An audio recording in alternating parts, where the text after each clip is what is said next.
Hi there mga beloved kong soulmates, kamusta po kayong lahat? Nandito lang po yung lingkod Renzo Tarot Channel para bigyan po kayo ng isang soulful and meaningful na tarot reading. Dito lamang po sa inyo lagi na abangan. Sinusubaybayan ng pinakamal na Renzo Tarot Channel. Ang ating reading po ngayon ay para po sa ating mga pinakamal na nasa sign ng Aquarius.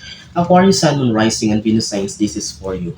Okay, kapag bago po kayo sa ating channel at gusto niyo pong ating reading ngayon, huwag niyo pong kakalimutan na mag-comment, like, and share of course. Subscribe niyo po ang ating channel. Mega shoutout po sa lahat ng ating soulmates sa buong Pilipinas at sa buong mundo na laging nanonood at nagbibigay ng nakakatawa sa puso na komento at suporta. Maraming salamat po sa inyo. Ulitin ko, this is for you Aquarius, Sun, Moon, Rising, and Venus signs. Huwag natin patagalin pa. Kunin na natin ang isang pong bara. Spirit Universe, Spirit Guides, Angels, Ancestors. 10 cards please for Aquarius. Sa pong baraha po sa Aquarius, meron na tayong isa. 9 cards more. Spirit Universe, Spirit Guides, Angels, Ancestors. 9 cards please for Aquarius. So, kunin ko to. Dalawa, tatlo, 7 cards more for Aquarius. Maraming salamat po sa inyo. Hindi po ako magkasawang magpasalamat sa inyo sapagkat kung wala po kayo, sinabi ko nga ay wala po ang success ng Red Soul Tarot Channel. Simula noon hanggang ngayon ay hindi niyo po ako iniwan.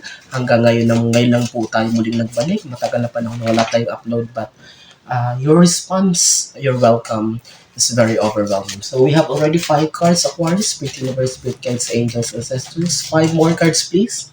5 baraha pa. So 6, 7, 8, dalawa na lang. Magpakita siya.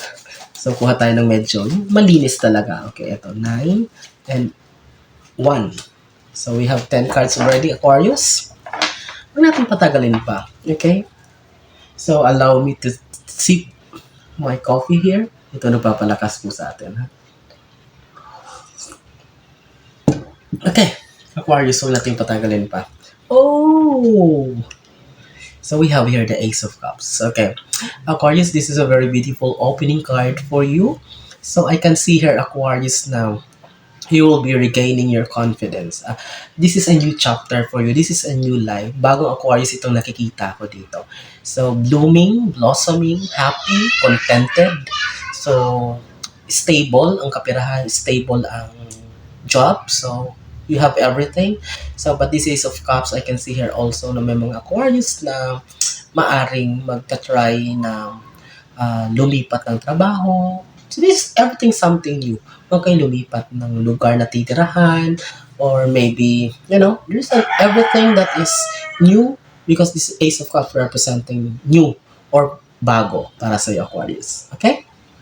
So, very positive card, ha? So, we have our Queen of Cups. So, Aquarius, matalino, mapagmasid na Aquarius. So, here you are. I can see here may mga Aquarius na may mga nagiging observant, hindi na basta-basta nag-draw into conclusion sa mga bagay-bagay. I can see here may mga Aquarius na naging mature na daw kayo. So here you are, nagiging maingat kayo. So tinetest nyo lahat. So ino-observe nyo, nire-research nyo bawat decision na gagawin nyo, hindi na kayo basta-basta nagpapasway sa mga opinions ng iba. You're not also reacting sa mga salitang naririnig nyo, even it's all about you. So, you just taking everything easy. So, it's like you're kind of Aquarius na dead man na. So, this is a very good thing. Ayan, talagang nakamasid lang kayo. I don't care. Sige, titingnan ko lang kayo. Diyan lang kayo. Magpakasawa kayo. Sandito lang ako. Nanonood lang. Bahala kayo dyan. So, here, Page of Cups, Aquarius. This is a harvest season for you. Okay, maybe there are some Aquarius as of the moment. Nakikita natin na parang medyo may mga pinagdadaanan. Although sinabi ko dun sa Ace of Swords na may maganda ang kapalaran sa in terms of, job or finances. But, I can see her also Aquarius na nag-struggle sa mga decision making. May mga sitwasyon na parang gumugulo sa isipan nila. Ayan, yung mga waves niya. But don't worry, Aquarius, because here you are. Matalagpasan nyo ito. Makakabangon kayo. Ayan, makukuha nyo pa rin yung trophy. May laman na fish. So, sabihin, nilunod kayo sa pressure, sa trabaho, sa obligations and responsibilities, but still nakaahon kayo. And ayan, kayo pa rin ang nakakamit ng trophy or yung achievement or success. So, very good and talagang just keep the spirit, Aquarius. Pagpatuloy lang. So we have here the Two of Pentacles. You need to balance everything. Not only finances, hindi lang pera. You need to find balance about time. Baka mamaya sub-sub na kayo sa trabaho. Inubos nyo na ang panahon sa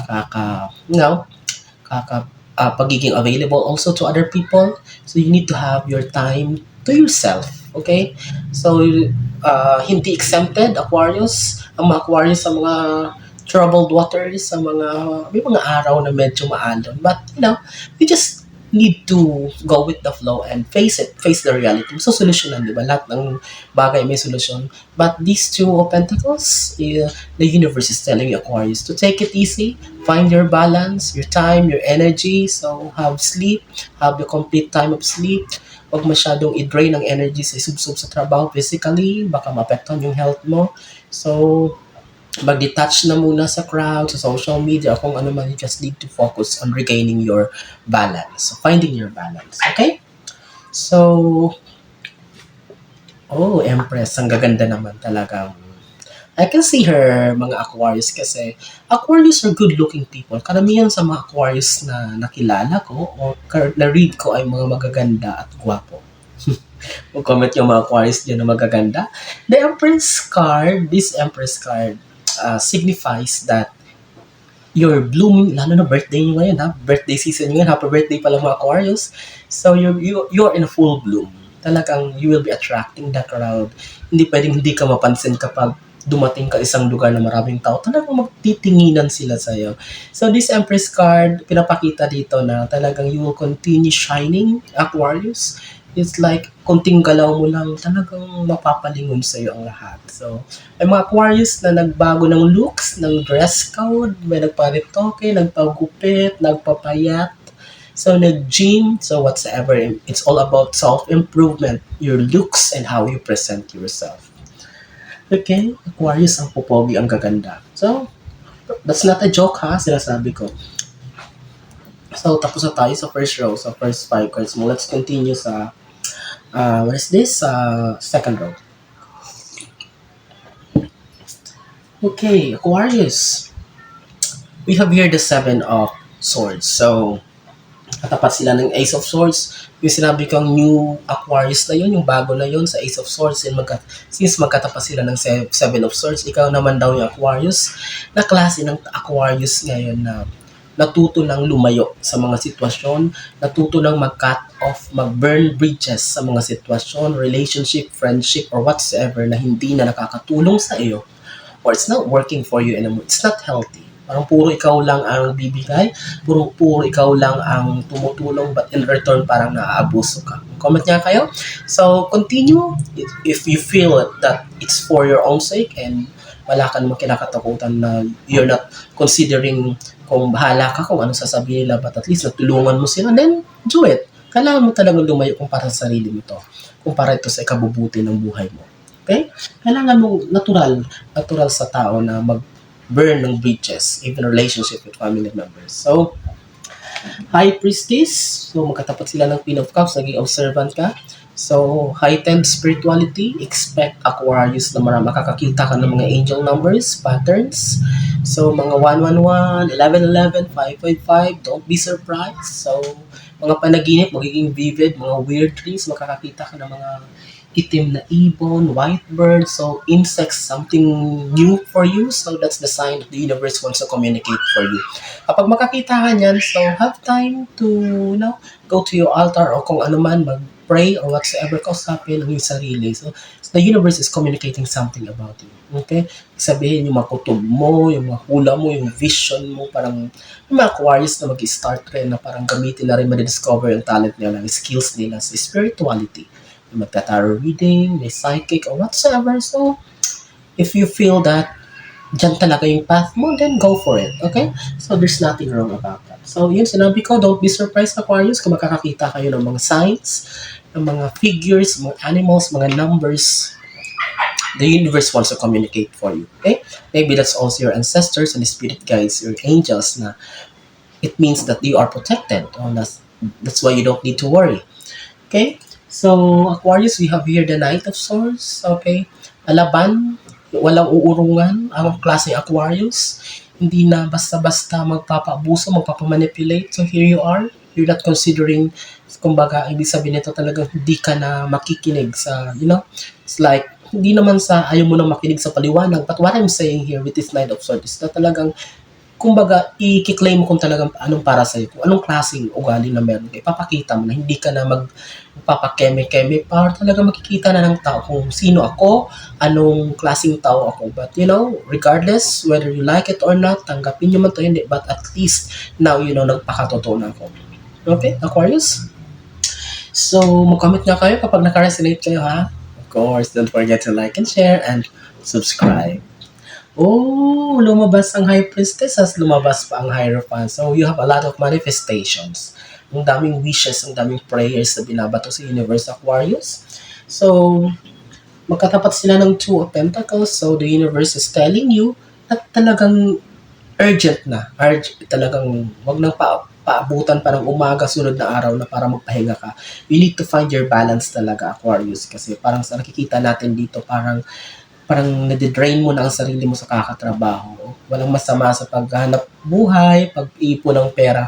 Pero kapag napabaya ng sarili, you're also lacking your time to meditate, to pray, to communicate with the universe. Okay, have time for prayers and other things kasi napaka-importante nito para sa'yo, Aquarius. Okay? Then, 10th and last card, we have the Knight of Wands. So, Knight of Wands, since makatapat sila ng Empress, so we have here, may tatlong pyramids, your dreams and aspirations. There will be some good news waiting for you. Ayan, yung kabayo na may sakay na night na yung maghahatid sa iyo ng good news. So you will be surprised in an unexpected way, unexpected time, may biglang darating na magandang balita para sa iyo. And of course, it will uplift your mood. And may kanilaman ito dito sa career mo kasi andun yung tatlong pyramids at the backdrop. So, expect good news, Aquarius, and relax lang. Baka mamaya ma-overwhelmed kayo sa magiging reaction nyo. But all in all, this is a very beautiful reading. Congratulations in advance. I hope and I pray na maraming nasa sign na Aquarius na makapanood dito ngayon. Maraming salamat sa inyong walang sawang tiwala, support at pagmamahal. Kapag ulitin ko, kapag naka-resonate kayo, mag-comment kayo, like and share, and of course, subscribe po ating channel. Hanggang sa susunod nating pagsasama, nasa mga kayo naroon. Ano man ang ginagawa nyo, mag-iingat kayo lagi and God bless us all.